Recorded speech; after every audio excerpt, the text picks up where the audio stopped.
It's another delicious day here in the Let's Make Food from Food Kitchen, and it's about to get a little yummier. I'm gonna make some tomatillo salsa, also known as salsa verde. What's a tomatillo? Well, it's this tomato right here, which, you know, is this tomato also. Okay, so let's talk about this for a sec. If you've not used this type of tomato, they come in this husk right here, and you just peel it off like so. Comes off really easily. Okay, and then if there's a stem there, just grab it and twist, it'll come right off. Oh, my hands are sticky. Why are my hands? Okay, yeah.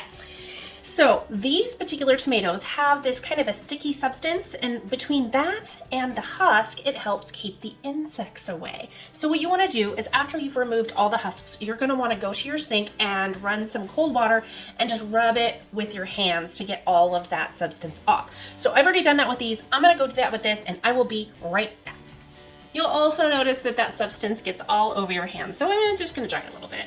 I'm going to take these tomatoes. My oven is on a broil setting, and I'm going to put these upside down on my pan, and I'm going to broil them until they're charred. And then I'm going to flip them over and broil that side until they're charred. And while that's happening, there's a couple more steps to do to get ready. All right, so I'm just making sure I've got all that stuff rubbed off of my tomatillos. Okay, so that's done. I'm gonna stick these in the oven and I will be right back. Okay, while those broil, let's move on.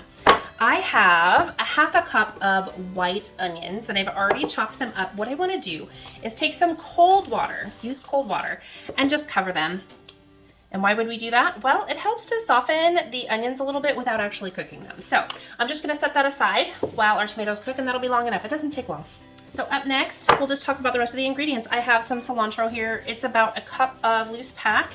I would chop it up if I wasn't going to stick it in the blender, but I'm gonna stick it in the blender. I took most of the big stems off. It looks like I missed one right on top. Just gonna toss that over there and pretend it wasn't even a thing.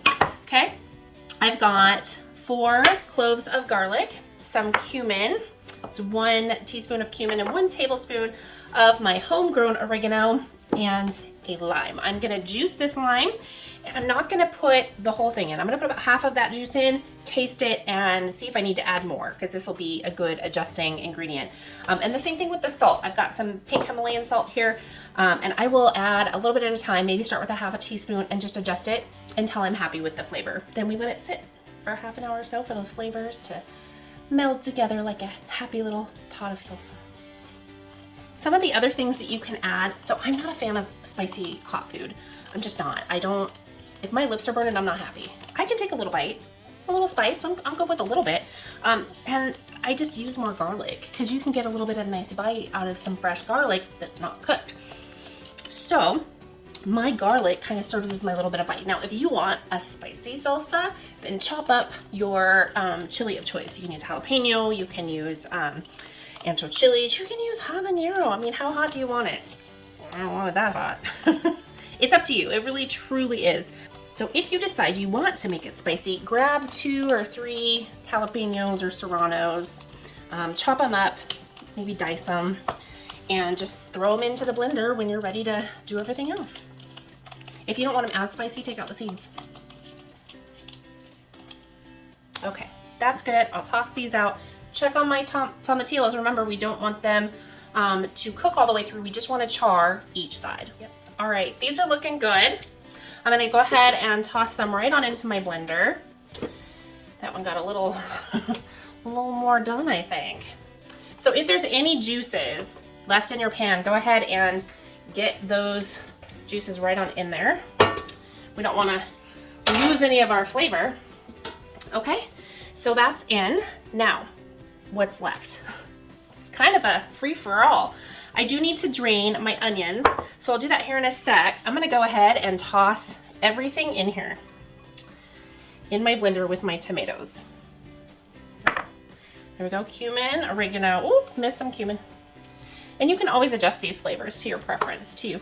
4 cloves of garlic peeled and the end trimmed off. I'm gonna do half of my lime juice for now. I will taste it and decide if I want to add any more. So I'm gonna sprinkle, actually I'm not gonna sprinkle, let's measure. so that you can get an idea of what I did. Okay, so this is a half a teaspoon, so I'm gonna start with that. Okay, 1/2 teaspoon. I'm gonna go drain these onions. I'll be right back. Okay, onions are ready to go in. Pop on the top here, and I am, well, maybe I'll pop on the top. There we go. And I am going to do a puree.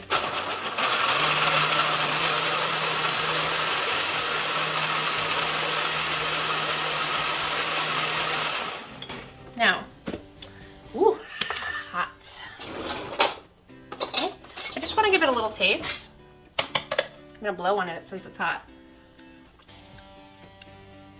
Mmm, that's some good flavor. However, I'm gonna put the rest of this in here and maybe a 1/4 teaspoon more salt. Give it a mix.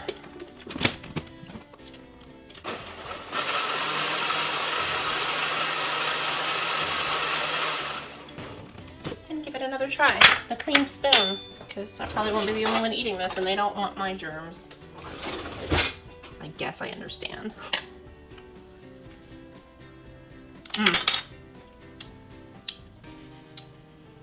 Trying to decide what I want to add. I think I'm going to let it cool before I adjust anything else. So what you do, put it in the fridge, ½ hour to an hour, take it back out, give it one final taste, make any adjustments that you feel like you want to make. So I'll see you in a little bit. Salsa is done and it is delicious. I decided not to add anything else to it. I didn't feel like it needed any adjustments after it sat for a while. So here we go.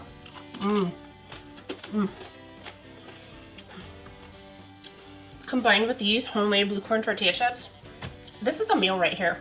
I could just sit and eat this and be happy and full and not bat an eye.